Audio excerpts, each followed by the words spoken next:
Um cenário de crise internacional sem precedentes explode no epicentro do poder conservador mundial nestes primeiros dias de setembro de 2025, ameaçando desestabilizar a ordem geopolítica estabelecida desde a Guerra Fria.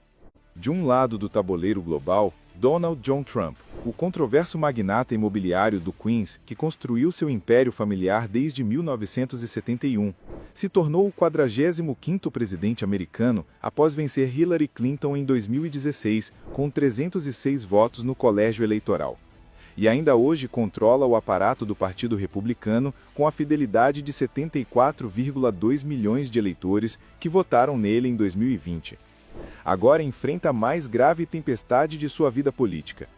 Rumores médicos explosivos sobre o suposto agravamento dramático de sua saúde mental e física aos 79 anos de idade, que culminaram no trending topic Trump is Dead no Twitter em 30 de agosto de 2025. Combinados com o peso de 91 acusações criminais federais e estaduais, distribuídas em 4 processos judiciais simultâneos. As últimas semanas de agosto transformaram boatos em especulação nacional. Grandes hematomas apareceram nas mãos de Trump, levando o vice-presidente J.D. Vance a declarar publicamente em 27 de agosto que estava pronto para se tornar presidente em caso de tragédia terrível. Dias consecutivos sem eventos públicos oficiais desencadearam especulações massivas sobre sua real condição, até que Trump foi forçado a postar no Truth Social em 1º de setembro. Nunca me senti melhor em toda a minha vida.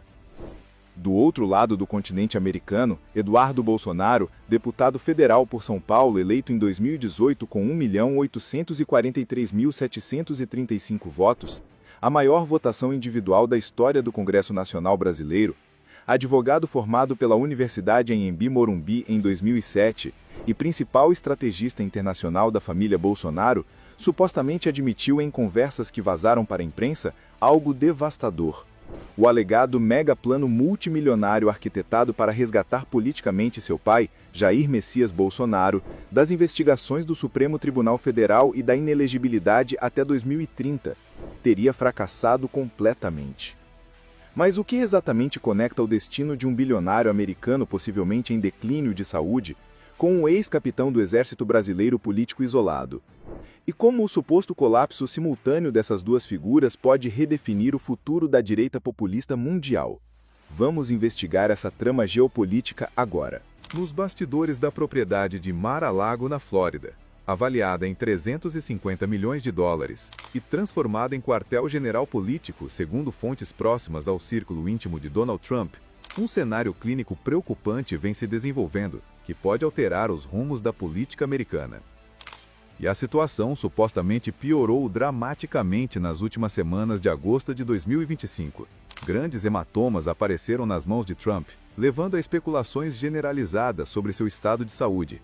Em 30 de agosto, a frase Trump is dead chegou a ser trending topic no Twitter. O diagnóstico oficial revelado pela Casa Branca de insuficiência venosa crônica, uma condição comum em pessoas com mais de 70 anos, não conseguiu acalmar completamente as especulações sobre seu real estado de saúde. O homem que construiu o império imobiliário avaliado em 2,5 bilhões de dólares pela Forbes e comandou a maior economia do planeta por 4 anos, segundo relatórios da imprensa americana, vem apresentando sinais de possível deterioração física desde sua saída do poder em 2021. Os sintomas se agravaram visivelmente em agosto de 2025. Em 27 de agosto, o vice-presidente J.D. Vance declarou publicamente que estava pronto para se tornar presidente em caso de tragédia terrível, uma declaração que intensificou a especulação. Após vários dias consecutivos sem eventos públicos oficiais, a agenda vazia desencadeou questionamento sobre sua saúde. Fotografias tiradas em 25 de agosto de 2025 confirmaram Trump com um hematoma visível no dorso da mão direita, durante reunião com o presidente sul-coreano, sem a maquiagem que supostamente cobria essas marcas anteriormente. Segundo especulações online, relatórios anteriores já haviam observado possíveis sinais de dificuldades motoras, embora não haja confirmação oficial. A resposta veio no domingo, 1º de setembro. Trump postou em sua rede Truth Social: "Nunca me senti melhor em toda a minha vida." Uma mensagem aparentemente destinada a conter a crescente especulação. Ele foi fotografado saindo da Casa Branca com sua neta em direção ao campo de golfe, mas uma foto que compartilhou jogando golfe com John Gruden possivelmente foi tirada em data anterior, segundo análises de veículos de imprensa. Fontes não confirmadas citadas por veículos americanos mencionam supostos exames médicos que teriam identificado possíveis sinais de declínio cognitivo, embora não haja documentação oficial disponível. Se confirmadas, essas informações representariam um cenário constitucional complexo para o homem que ainda mobiliza milhões de apoiadores e permanece figura central do Partido Republicano. Enquanto isso, no Distrito Federal brasileiro, Eduardo Bolsonaro, o filho 03 do clã político que construiu sua base na Barra da Tijuca carioca e principal articulador internacional da família, segundo informações que circulam na imprensa, teria reconhecido em conversas privadas que a suposta operação de resgate político, construída para salvar o patrimônio eleitoral dos Bolsonaro, fracassou. O alegado plano, segundo especulações da imprensa política, teria incluído uma rede de operações internacionais, supostas articulações com empresários americanos ligados ao lobby republicano, aproximação com o núcleo trumpista através da realização de CEPAC Brasil, possível contratação de escritórios de advocacia em Washington, D.C., e até mesmo a elaboração de um plano de contingência, que incluiria propriedades na Flórida para um suposto exílio político. Segundo rumores que circulam em Brasília, a operação teria chegado ao ponto de incluir reuniões no hotel Copacabana Palace com supostos emissários americanos, alegados pagamentos em criptomoedas para influenciadores digitais globais e até mesmo possíveis sondagens junto ao Vaticano para mediação papal, embora não haja documentação oficial confirmando essas alegações. Mas a realidade política foi implacável. Trump, progressivamente mais fragilizado pelos processos criminais e isolado pela cúpula republicana. Lula, consolidado no Planalto com aprovação popular estável acima de 53%, segundo pesquisas Datafolha, e prestígio internacional restaurado. E o cerco da Polícia Federal, Receita Federal e Supremo Tribunal Federal se fechando contra Bolsonaro, através de 12 inquéritos simultâneos confirmados, incluindo investigações sobre tentativa de golpe de Estado, apropriação de joias oficiais avaliadas em 16,5 milhões de reais e organização criminosa. Eduardo, segundo fontes próximas à família, estaria enfrentando pressão de apoiadores que investiram na estratégia internacional e supostamente teria admitido em conversas privadas não conseguir reverter o que ele próprio teria chamado de tsunami inevitável do desgaste político paterno, embora não haja gravações oficiais confirmando essas declarações. O suposto agravamento da situação de Trump nos Estados Unidos e as alegadas confissões de Eduardo no Brasil revelam uma possível verdade geopolítica devastadora que analistas internacionais vêm documentando. Segundo especialistas do Council on Foreign Relations, não são episódios isolados, mas sintomas de um fenômeno maior. A chamada Internacional Conservadora, essa suposta rede de alianças que durante seu auge conectava líderes de extrema-direita desde Washington até Brasília, passando por Budapeste com Viktor Orbán, Roma com Matteo Salvini e Londres com Nigel Farage, segundo analistas políticos, estaria entrando em colapso estrutural. A arquitetura política que aparentemente controlava simultaneamente os Estados Unidos, o Brasil e influenciava outros países entre 2017 e 2021, segundo observadores internacionais, agora se encontraria órfão de liderança forte na principal potência mundial e acumulando derrotas eleitorais consecutivas. Os números eleitorais são documentados. Trump perdeu por mais de 7 milhões de votos em 2020, Bolsonaro foi derrotado por Lula em 2022 por mais de 2,1 milhões de votos, Matteo Salvini perdeu relevância na coalizão italiana, Marine Le Pen foi derrotada na França por 17 milhões de votos de diferença e até mesmo Viktor Orbán enfrenta pressões da União Europeia através do bloqueio de 22 bilhões de euros em fundos estruturais.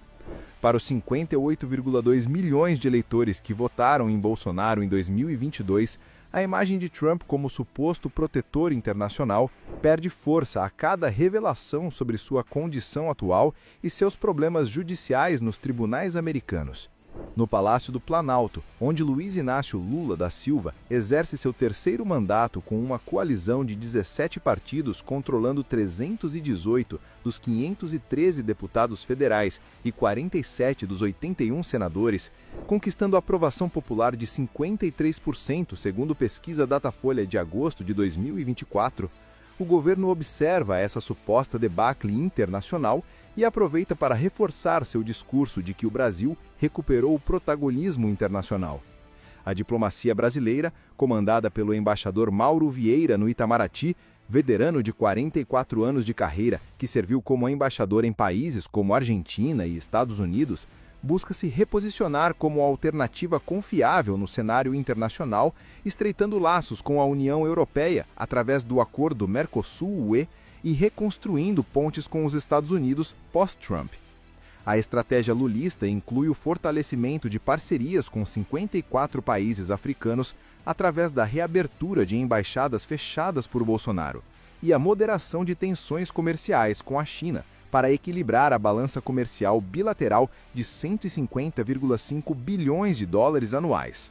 Enquanto os antigos adversários enfrentam supostas crises existenciais, Lula multiplica viagens internacionais, já visitou 47 países em 24 meses de mandato, recebe líderes mundiais no Planalto, discursa na ONU e reconstrói a imagem internacional do Brasil como potência democrática, um contraste com o isolamento diplomático vivido durante a era Bolsonaro entre 2019 e 2022. Para Eduardo Bolsonaro, que foi cotado para embaixador nos Estados Unidos em 2019, nomeação rejeitada pelo Senado Federal por 67 votos contrários e apenas 6 favoráveis, supostamente admitir o fracasso da alegada mega-operação internacional representaria não apenas uma confissão de derrota política, mas um sinal de que a era da dependência da família Bolsonaro em relação ao trumpismo possivelmente chegou ao fim, deixando o clã sem norte estratégico claro pela primeira vez em uma década. Donald Trump, supostamente debilitado aos 79 anos e enfrentando prisão iminente com 91 acusações criminais distribuídas em tribunais de Nova York, Flórida, Washington D.C. e Geórgia, Jair Bolsonaro, confirmadamente isolado e inelegível até 2030 por decisão do Tribunal Superior Eleitoral e investigado em 12 inquéritos simultâneos no STF, e Eduardo Bolsonaro com agenda internacional restrita e alegadamente sem direção estratégica clara, o que há 8 anos parecia um movimento político global imparável, uma onda conservadora que supostamente mudaria o sistema internacional e chegou a controlar simultaneamente Estados Unidos e Brasil, hoje se transforma em um cenário de incertezas sobre o peso de contradições internas, investigações judiciais documentadas e a realidade eleitoral. Os números do suposto desastre conservador são documentados. Trump perdeu 81 contestações judiciais tentando reverter 2020, incluindo derrotas na Suprema Corte Americana. Bolsonaro viu seu partido encolher de 55 para 99 deputados federais entre 2018 e 2022. A extrema-direita perdeu poder em França, Alemanha, Reino Unido e até Viktor Orbán enfrenta pressões crescentes da União Europeia. O suposto sonho de uma internacional patriótica que redesenharia as fronteiras ideológicas do século XXI aparentemente virou pesadelo documentado em processos judiciais, investigações policiais e possíveis laudos médicos sigilosos. A pergunta que ecoa pelos corredores do poder mundial é devastadora. Quem entre os líderes conservadores possui carisma, recursos e legitimidade para ocupar esse suposto vácuo de liderança que a direita populista estaria deixando? Ron DeSantis fracassou nas primárias republicanas de 2024 gastando 200 milhões de dólares e conquistando apenas 8% dos votos em Iowa. Vivek Ramaswamy não possui estrutura nacional suficiente. Na Europa, a extrema-direita está fragmentada. Na América Latina, os movimentos conservadores perderam praticamente todos os países para governos de centro-esquerda. O suposto vácuo de liderança conservadora aparentemente é total, e a reconfiguração política mundial em direção ao centro democrático possivelmente inevitável. As próximas semanas podem trazer revelações sobre o real estado de saúde de Trump, através de possíveis laudos médicos, os próximos movimentos da família Bolsonaro neste cenário judicial documentado e, principalmente, quem será o próximo a tentar preencher esse suposto vácuo na direita internacional, ou se esse espaço será ocupado por forças democráticas comprometidas com as instituições republicanas.